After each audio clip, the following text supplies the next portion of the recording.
ensemble la parole de Dieu. On va suivre ce message que nous avons partagé ensemble la semaine passée sur une église fervente, la ferveur d'une église, et on avait vu ensemble ce groupe de mots en grec qui signifie intense, qui décrit les trois éléments essentiels de la vie chrétienne: l'amour, le service, la prière. Et on avait pris ce texte dans le livre des Actes des Apôtres au chapitre 12, versets 1er à 17. Et on va reprendre ce passage pour se replacer dans ce texte. On avait vu la semaine passée ce verset: l'Église ne cessait d'adresser des prières à Dieu, une prière qui était intense, faite à l'Église, faite par l'Église pour l'apôtre Pierre qui était dans sa cellule. On va reprendre ce texte, Actes chapitre 12. Vers le même temps, le roi Hérode se mit à maltraiter quelques membres de l'Église, et il fit mourir par l'épée Jacques, frère de Jean. Voyant que cela était agréable aux Juifs, il fit encore arrêter Pierre. C'était pendant les jours des pains sans levain. Après l'avoir saisi et jeté en prison, il le mit sous la garde de 4 escouades, de 4 soldats chacune, avec l'intention de le faire comparaître devant le peuple après la paix.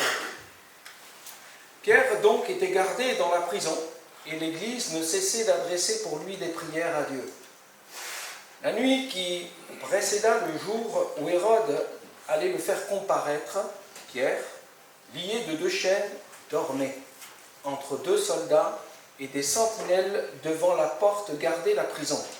Et voici un ange du Seigneur survint, une lumière brilla dans la prison. L'ange réveilla Pierre en le frappant au côté et en disant: « Lève-toi promptement !» Les chaînes tombèrent de ses mains, et l'ange lui dit: « Mets ta ceinture et tes sandales. » Et il fit ainsi. L'ange lui dit encore: « Enveloppe-toi de ton manteau et suis-moi. » Pierre sortit et le suivit, ne sachant pas ce qui se faisait par l'ange fut réel, et s'imaginant avoir une vision. Lorsqu'ils eurent passé la première garde, puis la seconde, ils arrivèrent à la porte de fer qui mène à la ville et qui s'ouvrit d'elle-même devant eux. Ils sortirent et s'avancèrent dans une rue. Aussitôt l'ange quitta Pierre.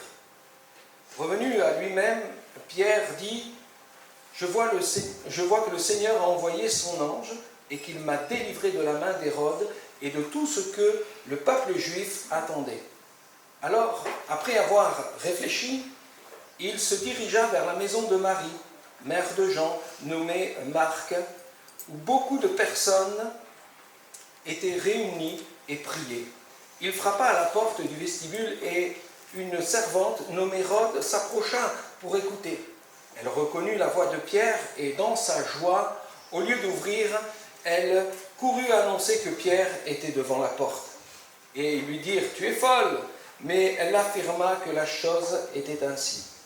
Et ils dirent: « C'est son ange !»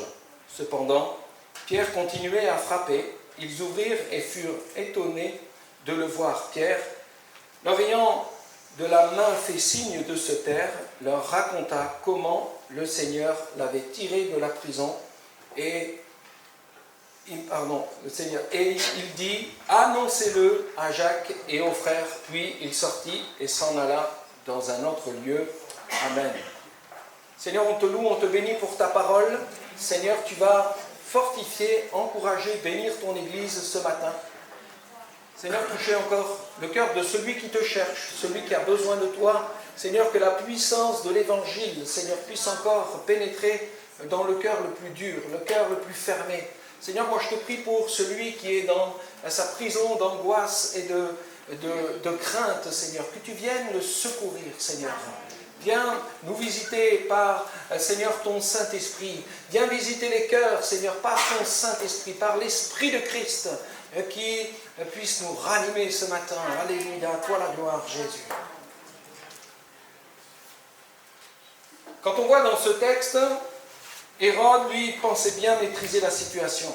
mais Dieu avait d'autres plans pour l'apôtre Pierre. Malgré la situation dans laquelle Pierre se trouve, on le voit, il a des chaînes, il y a des gardes autour de lui, ce n'est pas seulement deux petites personnes qui sont en train de le surveiller, mais il y a une garde importante qui est autour de Pierre.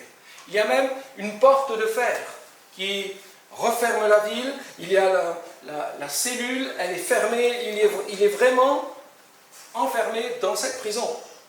Et il y a une menace sur sa vie. Ni la présence des gardes, ni la prison, ni la menace de l'exécution qui pesait sur lui ont troublé cet homme. Pierre dormait. Alors j'espère que ce matin, vous n'allez pas dormir pendant la prédication, parce que ce n'est pas le même sommeil que je veux vous parler ce matin. Hérode allait le faire comparaître, et Pierre, lié de deux chaînes, dormait entre deux soldats et des sentinelles devant la porte gardée. Devant cette porte de prison qui était gardée, on voit Pierre qui est là en train de dormir. Notre société, vous savez, est la plus grande consommatrice des somnifères, des tranquillisants.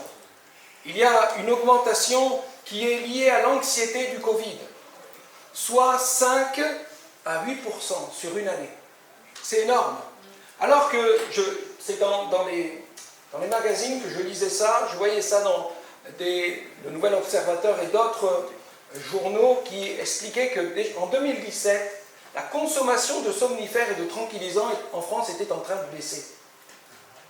Des preuves qu'on a l'impression que les gens, allez, de mieux en mieux peut-être, je ne sais pas, mais une baisse était là. Mais quand il y a eu le Covid, à partir de ce moment-là, les gens sont devenus de plus en plus anxieux et ont dû utiliser des somnifères tranquillisants. Moi, je me disais, mais comment Pierre a-t-il fait pour ne pas être pris par les angoisses, par la peur, l'anxiété? Ah, Pierre, c'était un surhomme. Ah, non, Pierre, c'était un homme. De la même nature que nous. Comment a-t-il fait pour trouver son sommeil? Moi, ça a été la question qui m'a tourmenté là toute la semaine. Comment cet homme a-t-il fait pour trouver son sommeil? Alors, est-ce qu'il se rappelait à sa mémoire cette parole que Jésus lui a dit, mais tu sais, Pierre, tu vas mourir d'une certaine manière, mais ce sera là, quand tu seras âgé, quand tu auras de l'âge. Alors, Pierre, tu veux dire, bon, c'est pas aujourd'hui que je vais mourir, parce que le Seigneur m'a dit que j'allais mourir bien après, quand je serai très vieux. Mais non, c'est ce qui nous est dit, chapitre 21, verset 18. Alors, est-ce qu'il se rappelait la dernière fois où il avait été en prison? Acte chapitre 5, verset 19, Pierre se retrouve en prison, et puis miraculeusement, il est sorti de la prison, et le Sanhédrin ne comprenait pas ce qui s'était passé, comment il avait fait pour être libéré de la prison. Il s'est dit, une fois, peut-être la deuxième fois, ça va se passer comme ça. On a l'impression que Pierre est imperturbable, même indifférent à ce qui lui arrive. Vous savez, tout se trouve dans le verset 6. Pierre dormait. Et le verbe dormir en grec a attiré mon attention. Le verbe employé ici n'est pas employé pour le terme dormir sur tout l'évangile. Mais spécifiquement, ce verbe est utilisé 3 fois dans le Nouveau Testament. Et c'est le verbe mourir.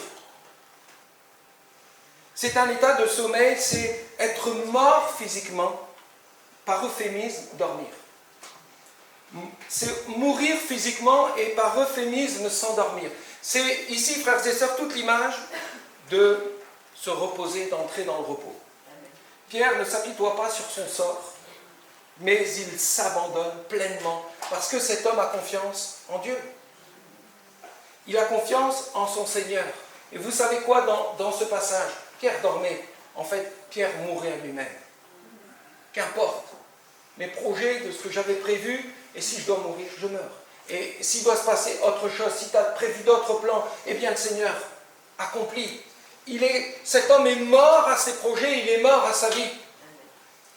L'apôtre Paul dira, mais si je vis, ce n'est plus moi qui vis, mais c'est Christ qui vit en moi. Il y avait cette vie qui était là dans son cœur, et de mourir à soi-même pour laisser la place à Jésus. C'est de pouvoir, frères et sœurs, mourir à soi-même, d'être dans l'abandon complet. Ce verbe est employé aussi dans le livre des Actes, au chapitre 7, verset 60, où on retrouve Étienne. Étienne a prêché l'évangile devant les hommes religieux et à un moment donné, il est amené pour être condamné et lapidé. Alors qu'il reçoit les pierres de la haine, de la violence qui va sur Étienne, Étienne ne murmure pas.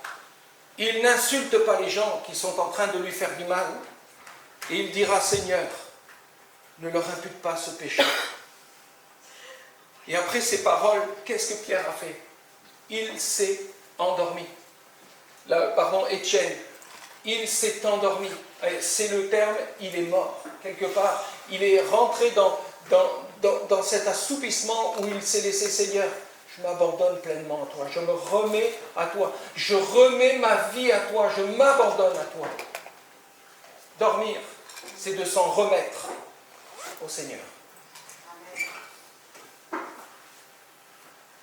Il s'abandonne et il s'en remet à son Seigneur. Étienne, dans son martyre, Pierre est dans la même situation. L'apôtre Pierre a écrit dans son épître et il l'a vécu. Ce n'est pas seulement quelqu'un qui vous dit, voilà, ça doit se passer comme ça et comme ça. Mais Pierre l'a vécu et il nous enseigne au travers de son épître. Ainsi que ceux qui souffrent selon la volonté de Dieu remettent leur âme au fidèle Créateur en faisant ce qui est bien, en s'abandonnant. C'est ici tout le repos de s'en remettre au Seigneur, de lui faire confiance, parce que notre Dieu est digne de confiance.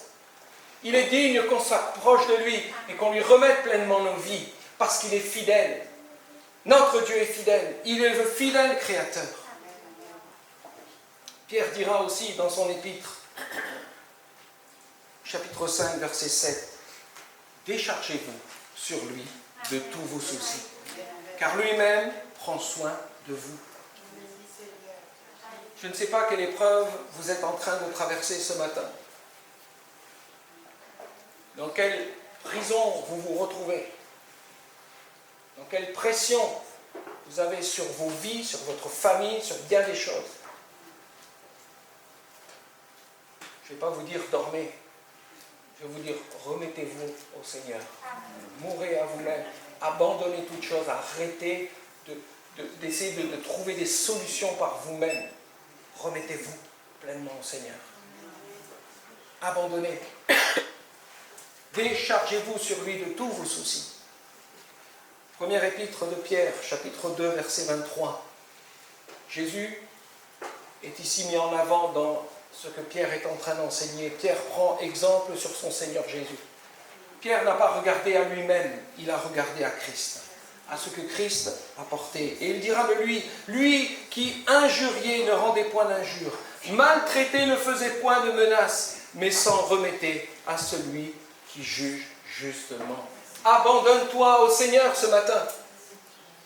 Remets-lui toute ta vie. Place en lui toute ta confiance. Et tu ne seras point déçu. Parce qu'il est le fidèle Créateur. Parce qu'il est juste. Et n'essaie pas de rentrer dans des conflits, dans des choses. Mais abandonne-toi. Oui, le Seigneur Jésus, alors qu'il était sur la croix du Calvaire, crucifié, nu, en train de souffrir pour nos péchés, avec la couronne d'épines sur sa tête et le sang qui coulait sur son visage. Son visage était méconnaissable, tellement il avait reçu de coups. Et dans sa souffrance pleine et entière pour le poids de nos péchés, Christ s'est écrié d'une voix forte, « Père, tout est accompli, je remets mon esprit entre tes mains. » En disant ces paroles, Jésus a expiré. Il est mort. Il s'est donné pleinement. Il s'est remis pleinement. Les psaumes nous exhortent et nous enseignent aussi, frères et sœurs, à nous remettre pleinement au Seigneur. Psaume 31, verset 6. « Je remets mon esprit entre tes mains. Tu me délivreras, Éternel, Dieu de vérité. Combien les psaumes sont prophétiques, inspirés à tourner nos regards vers Christ. Ils sont imprégnés de la vie de Christ. Le psalmiste le dit bien fort, « Je remets mon esprit entre tes mains, tu me délivreras, Éternel, Dieu de vérité. » Psaume 55, verset 23. « Remets ton sort à l'Éternel, et il te soutiendra. Il ne laissera jamais chanceler le juste. » Il ne t'abandonnera pas. Où que tu sois, Jésus ne t'abandonnera pas. Avez-vous, chers amis, remis vos vies entre les mains du Seigneur? Eh bien, faites-le sans plus tarder ce matin. Combien on veut rappeler aussi à nos vies, frères et sœurs, nous qui traversons l'épreuve, nous qui traversons le combat, qui sommes éprouvés, de se dire, Seigneur, on veut te remettre toutes choses.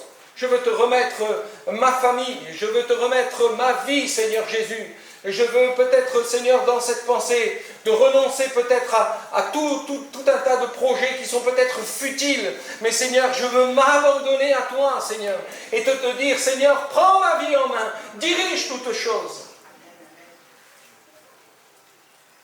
Pierre, lié de 2 chaînes, dormait entre 2 soldats. Pierre s'en remettait au Seigneur Jésus et à ses plans.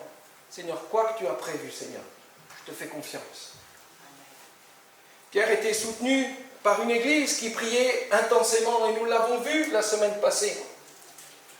S'en remettre au Seigneur, c'est de faire confiance aussi à des frères et sœurs qui sont unis, qui tiennent dans la prière. On ne peut pas vivre, frères et sœurs, notre foi en étant coupé d'une église locale. Amen. En espérant vivre la communion devant un YouTube, de se satisfaire d'une prédication sur YouTube. C'est bon, on peut en regarder la prédication, ce n'est pas un problème. Faites quand même attention à ce que vous écoutez. Mais de limiter la vie chrétienne, la vie de l'Église, juste à une petite prédication, je vais écouter, allez, j'ai ma petite dose, ça va me faire du bien pour la semaine. Non. La véritable vie de l'Église, c'est de souffrir ensemble. Amen. Même parfois, de se heurter ensemble. Et la grâce, la compassion est là pour nous apprendre à être ensemble. L'édification de l'Église, c'est là la pensée qui est là, être ensemble. Et il y en a un qui a travaillé à ce qu'on soit tous chez soi pour être tranquille. Vous savez? Et on n'a pas pu faire autrement. On a essayé de maintenir la communion. La vie, ça a été difficile. Aujourd'hui, on a la possibilité de se retrouver ensemble pour le culte. Je vous encourage, frères et sœurs, tenons bon devant le Seigneur à nous réunir, à prier ensemble, à intercéder ensemble. Il y a des combats qui nous dépassent. Il y a des choses qui nous dépassent. Et il faut que l'Église, elle soit unie. Au milieu de l'épreuve, il y a une Église qui prie intensément.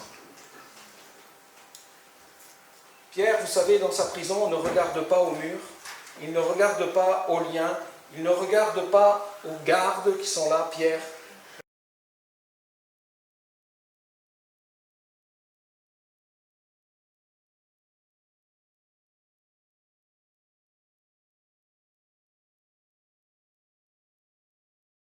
Il ne regarde pas non plus au martyr de Jacques.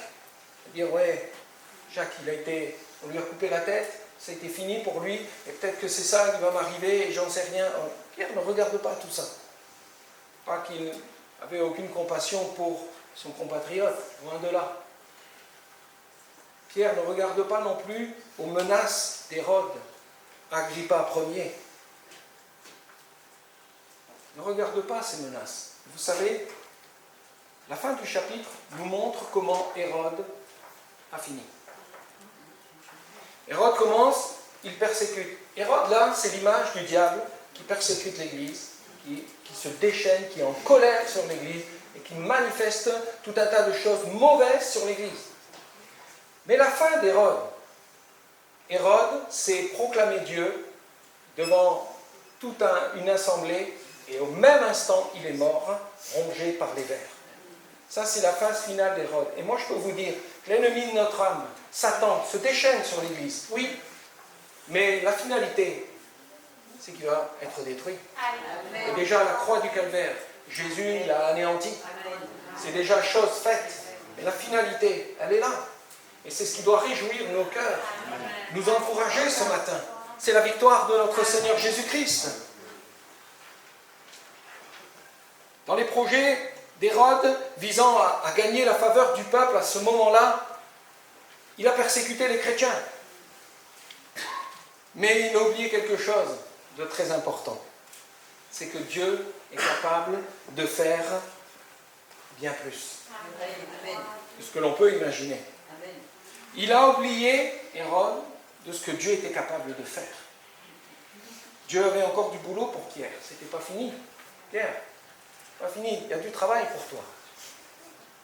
Et Dieu envoya un ange pour délivrer son serviteur. Et Hérode va apprendre une chose, comme le Sanhédrin l'a appris en Actes chapitre 5, verset 17. Écoutez bien ceci. Aucune prison ne peut retenir ceux que Dieu veut faire sortir. Amen. Aucune prison ne peut retenir ce que Dieu veut faire sortir. Aucune épreuve ne peut détruire l'Église en tant que corps de Christ. Aucune épreuve ne peut détruire l'Assemblée quand celle-ci a l'attitude de Pierre et qu'elle prie avec ferveur et qu'elle est remplie de l'Esprit de Christ. Ce qui a fait tenir Pierre dans cette prison et ce qui l'a amené à dormir et à entrer, à s'abandonner pleinement et de s'en remettre pleinement au Seigneur, parce que cet homme était animé de l'Esprit de Christ. Pierre, lié de 2 chaînes, dormait entre 2 soldats. C'est ici le sommeil de la confiance, de la mort à soi-même, le repos de la foi, de s'abandonner au Seigneur.